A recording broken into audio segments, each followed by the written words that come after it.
If you clicked on this video because you are exhausted by your anxiety holds you back, you feel like you can't make decisions, you feel like you're second guessing yourself, you're surrounding yourself with people that inflame your anxiety, you've come to the right place. I can assure you I was absolutely in that place for a really long time, pretty much from the age of like 12 when I first started developing anxiety and low-key depression. It got worse over time. It has like had a hold on my life literally up until I guess the past 2 years. Like I've really started to make the effort to reduce my anxiety, protect myself and protect my energy. If you're in that position where you're just like, I'm so done with this, I just want to just do something to make my life better and reduce my anxiety, then this is the video for you. As I mentioned before, I had, really bad anxiety, really bad depression. I feel like it kind of grew over the years, and I think it's normal as a teenager, as a young person to have anxiety. You want to fit in with your peers, be accepted. The anxiety that comes from having to like mold yourself instead of just being yourself and being authentic is something that many of us face. As we get into adulthood, some of those things kind of fall away, and we actually have to actively work on being more authentic, coming back to ourselves, because I personally think that the reason why most people have anxiety, or why the population has anxiety in general, especially young people, is because we're fighting ourselves to be inauthentic. We want to be this like true version and pure version of ourselves, but we're so worried about what people think, we're so worried about making the right decision, we're so worried about perfectionism, that we end up losing that and becoming anxious because we're trying to do what other people expect of us, we're trying to do what we think we should do, and it can be a very exhausting place to get to. This happened to me over the years. It kind of got worse and worse and worse. It hit a pinnacle at uni and it was just horrible. Really was a shell of myself, and I realized in that moment, kind of in fourth year, final year, doing my dissertation, I was like, something has to change. I have to change my mentality, I have to change my thought processes if I'm going to heal from this, because this is not sustainable. I refuse to live a life where I am plagued and where I am shackled by my anxiety. Pretty much from the age of like 22, 23, that's when I knew that I wanted to change and I wanted to heal. So I'm going to go through 6 specific things that I feel like have been instrumental to this particular healing route, that is healing my anxiety, healing my depression. And as I just mentioned, decision paralysis is probably one of the biggest things that people experience. Decision paralysis is where you feel like you can't make the right decision, worried about making the wrong decision because you're worried about what people might think, you're worried about if it's like, gonna cost you or cause you problems further down the line. And it can basically get you to this point where you actually can't make a decision at all. You're like paralyzed by the prospect of making the wrong one. When I started enacting this method, that's when I feel like my anxiety reduced considerably. When it comes to like making not necessarily a big decision, but decisions in general, it could be the smallest thing. It could be like, oh, should I go to this like event or not? Or should I invest some money in this particular, area to promote my business? I think to myself, am I 60% sure? If you're like 50-50, that can be like really debilitating, can't it? It can be very much like that decision paralysis. But if you're kind of slightly drawn to one side than the other, like, that's 60%, but there's still like a few cons, or there's still things that you're a bit nervous about, just make the decision. I found that the more that I agonize and the more that I overthink everything, the more my anxiety increases and the more paralysis I kind of seem to get into. Think to yourself, look, I don't want to let this like get too much and I get way more anxious than I need to get.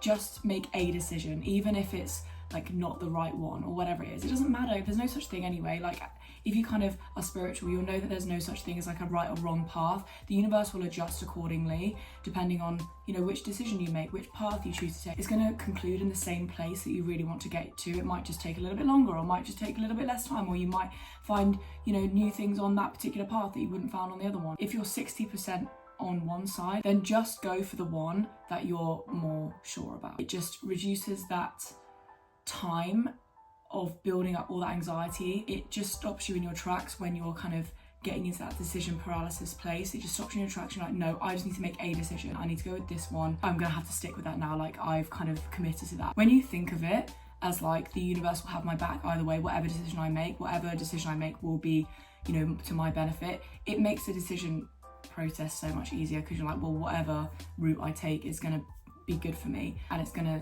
lead me to the right place no matter what. So just kind of have that mentality and just make a decision that will liberate you from anxiety. I actually recently said this in the previous video that I made. I touched on the fact that the people you surround yourself with is so integral to, first of all, your self-esteem, but second of all, you know, your anxiety. What I discovered was that when I had people around me who made me feel less than, who made me feel socially anxious, my self-esteem was just very low. It exacerbated my anxious attachment style.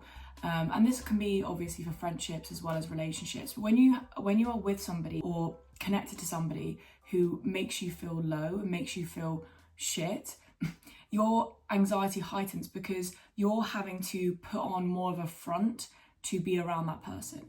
You're having to change yourself, which takes a lot of effort, by the way, to be around people that basically are not aligned with you.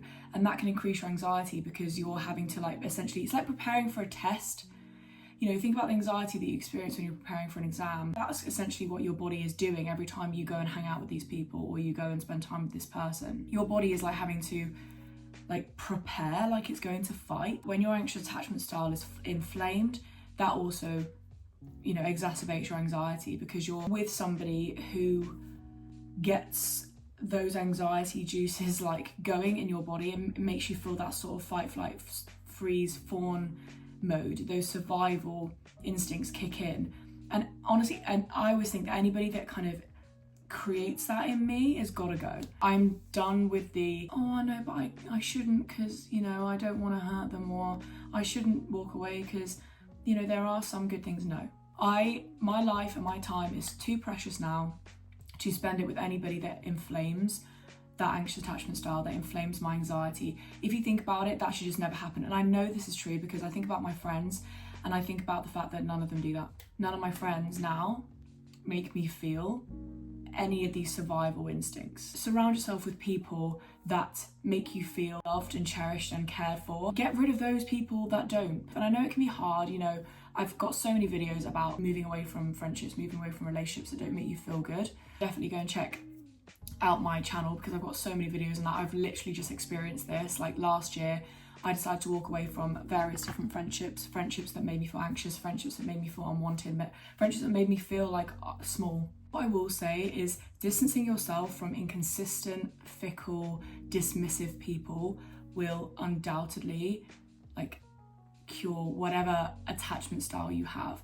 You know, certainly if you've got an anxious attachment style like me and you're sort of predisposed to anxiety, removing people that are up and down, removing people that are kind of distant and then close, that leave you feeling confused, leave you feeling like, I don't know where I stand with this person, is going to completely eradicate your anxiety. You know, when you're around people that, you know, are volatile, that you can't predict, that you know, are 1 minute good with you, 1 minute aren't, it's just gonna like literally rile you up so much. It's going to just make you feel like you cannot work out where you are, and it's just going to like inflame whatever, you know, the anxious attachment style, but also your anxiety so much because your body can't work out how to respond to that. Being able to pinpoint when somebody is like confusing is so important. I used to have an ex-friend and I would constantly be like, oh, you know, she's sound with me, other times she's not sound with me. And for ages I was like, yeah, but speaking to my other friends, you know, I'd be like, yeah, but she's like nice in this way, and you know, here are the pros, and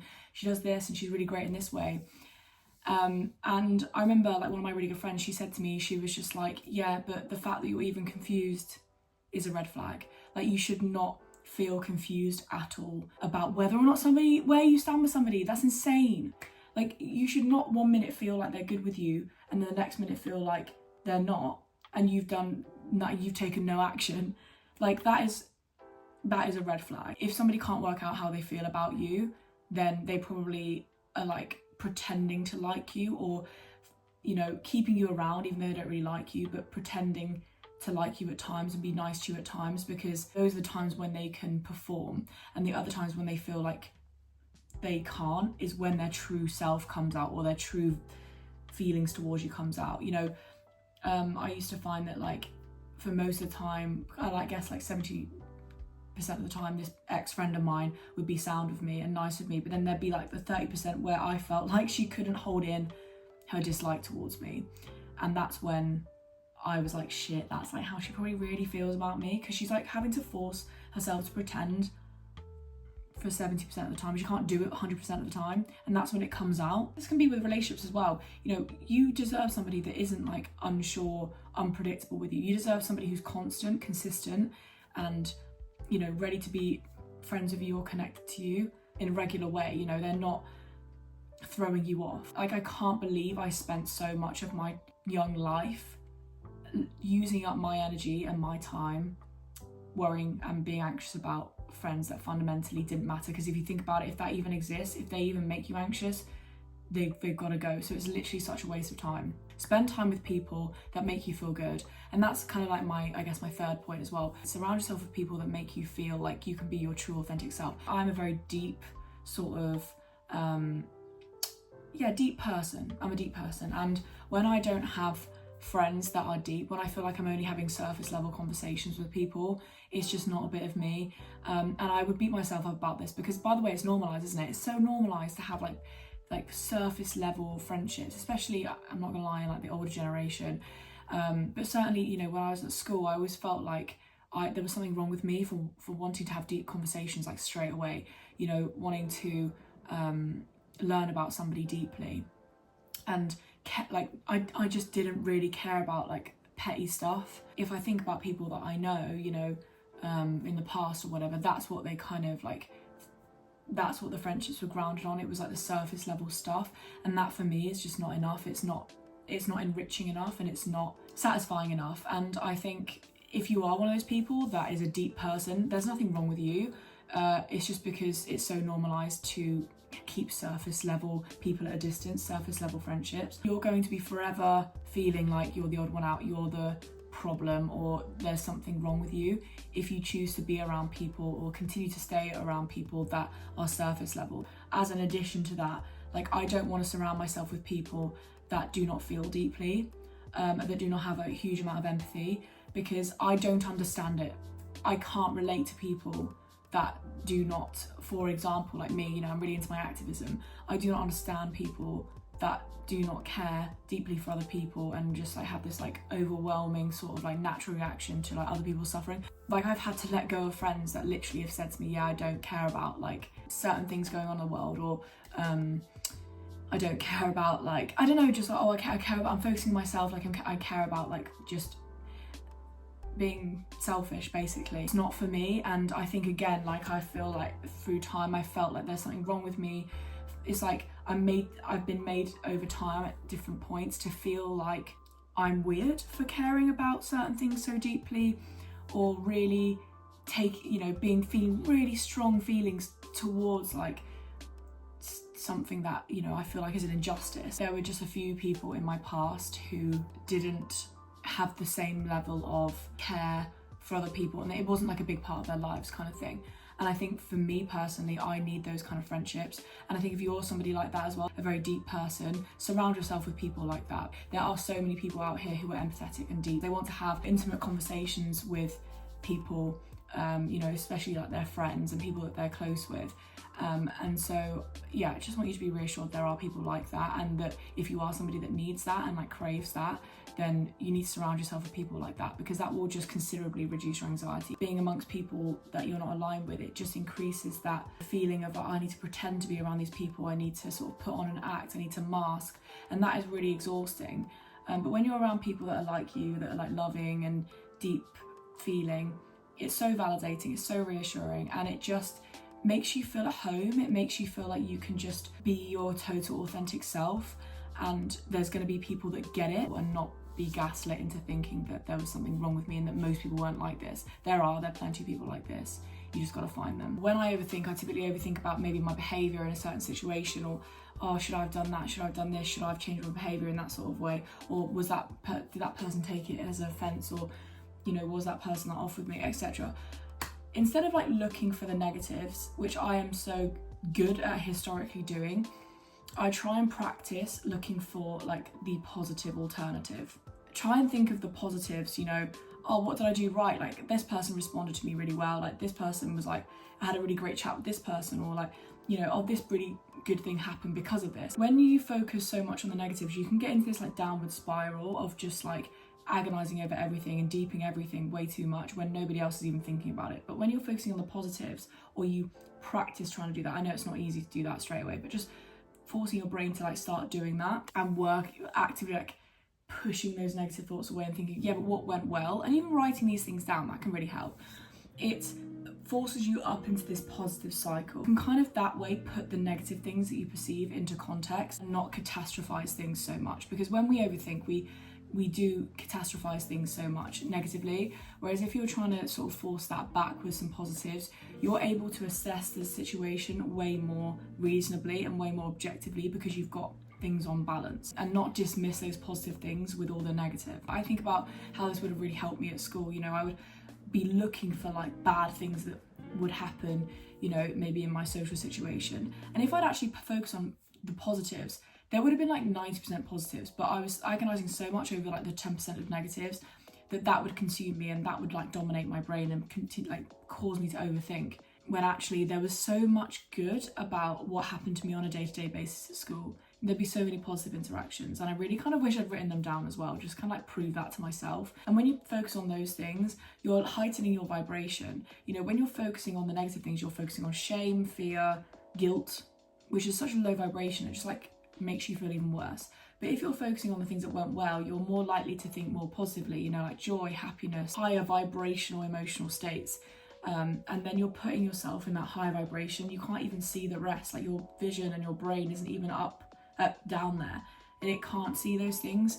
And it over time reduces your anxiety, reduces your overthinking, because you trust yourself to be able to see things on balance rather than only the negative or only the positive. I mean, obviously it's important to like see both. When you trust yourself more, you're less anxious because you're more sturdy. Irrespective of any scenario, you can trust yourself to be able to assess both sides, or in your brain, both things that you think went well or didn't go so well, and then be able to assess it on balance and know, okay, could I have apologized in that situation, or did I even need to apologize in that situation, and so on. Like not getting yourself really worked up in an unnecessary way, because that again inflames those kind of anxiety chemicals within you, and it just promotes more anxiety. If you've heard of the book The Artist's Way, one of the things they recommend you do is like morning pages. So spend half an hour just like purging your brain of all your different thoughts, and it's a really cathartic, really great practice to get into. It's like a very healing, relieving experience. This is how I do my reflection. It can be a really good practice to get into like every day, because when you're kind of getting out things that have been bothering you or thoughts that you've had all day, it's like a really good cleanse. So I literally just spend like 2 minutes doing it, and I just use my 10-minute manifestation reflection planner to do that. I just write it in that bit there, and I just spend 2 minutes just like purging my brain of like all my thoughts, because all that anxiety is now on a piece of paper that is separate from you. You know, it kind of like creates that separation. Avoiding non-compassionate places of work will reduce your anxiety so much. If you're in a job where you feel like there is just no compassion, or at least very little, you know, they don't take you seriously, they're funny about you taking holiday, they're funny about you being ill or taking time off, or they're you know, putting loads of pressure on you, treating you as if you don't have a limited capacity, and then, you know, blaming you for it when you don't, you know, show up, you need to move on, because there are places that are compassionate. There are places that, you know, even if they need to bring something up with you, you know, or you to kind of maybe change this that you do, or work on this a little bit more, or whatever it is, any kind of issue they need to raise with you, there are places that will do this in a very compassionate way. And they might be like firm, but they will be compassionate, and they will show empathy in that. It won't just be this like harsh ruthlessness. There are corporations that are good at this, and you deserve to be in a place where you are appreciated. They add on extra stress if they expect you to work additional hours beyond getting paid for those hours. If they try to, I don't know, like pay you less, or you have to kind of like explain that you need to be paid the correct amount every single time, or you have to beg to get paid on time. All those things, you know, you need to move away from that, because those things are going to increase your anxiety. And I know it can be difficult, because you're like, oh yeah, but it's going to be like, I'm going to experience anxiety having to look for another job, having to like, you know, maybe quit my job and then look for another job. But that short-term anxiety is so worth the long-term experience that is finding a job where you just don't feel anxious most of the time. Obviously there's going to be a few days, everybody has those days, but if you can get to a place where your workplace is mostly compassionate, then you're winning. Just knowing that there's going to be anxiety between the time when you kind of from your current job to then finding like a new job that is like that, but just know that anxiety is worth it. I know it can be difficult, but if you can try and find a job or a work situation where your anxiety is reduced, you will thrive more. Because when you're anxious at work, when it causes you loads of stress, when you're feeling like just about keeping your head above the surface of water, you're going to take it home. You're going to be anxious outside of work. You're going to get anxious on Sunday before Monday. It completely takes over your life. Nothing about that is worth it. Not even for money. There's no amount of money that anybody could pay me that would be worth me going through that. When you want to have a good life, those kind of things are no longer worth it, because even if you do get loads of money, you can't really enjoy it because you're, you know, maybe for example you're expected to be on call even when you're abroad, or you know, taking time off, or you still get nervous for Monday morning on the weekend, so you can't really enjoy your weekend. And many people, you know, to find escapism from their work, they get absolutely hammered on the weekend, or they get like, you know, they go and distract themselves or find some escapism somewhere. They end up doing things that are to the detriment of themselves. Instead of actually dealing with the anxiety, you know, they go and do things that are self-sabotage. You shouldn't have to do that. Like you know, who was I talking to the other day? They were like, oh, sometimes I just, after work, I just want to have, you know, a drink, like just get really like hammered after like a really hard week of work. And it's like, obviously no shade to them, like I think most people feel this way, but it's just like that shouldn't even be a reality. Like you shouldn't have to feel like, oh, I need to get absolutely like hammered in order to like make it through, or kind of like let out the steam that is your work. Like it shouldn't kind of invoke those feelings in you to like need to do that. If you're trying to escape work through those things, it can just lead to like this sort of vicious cycle of like doing things that are harmful to yourself. When we're anxious, we end up sort of, it bleeds into other parts of our life. When we're anxious at work, it kind of like dominates our whole life.